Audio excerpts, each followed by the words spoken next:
Alright, it's Liam from Supreme. Today I'm going to show you how to check your tire pressures.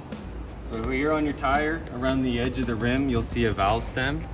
You just twist off the top, and you get your tire pressure gauge and turn it on. This one reads in PSI, so that's pounds per square inch.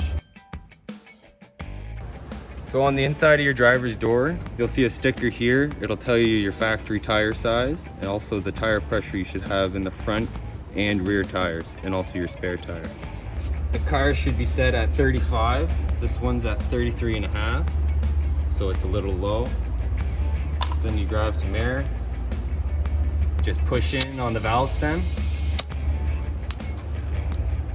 recheck your pressure, 34.5.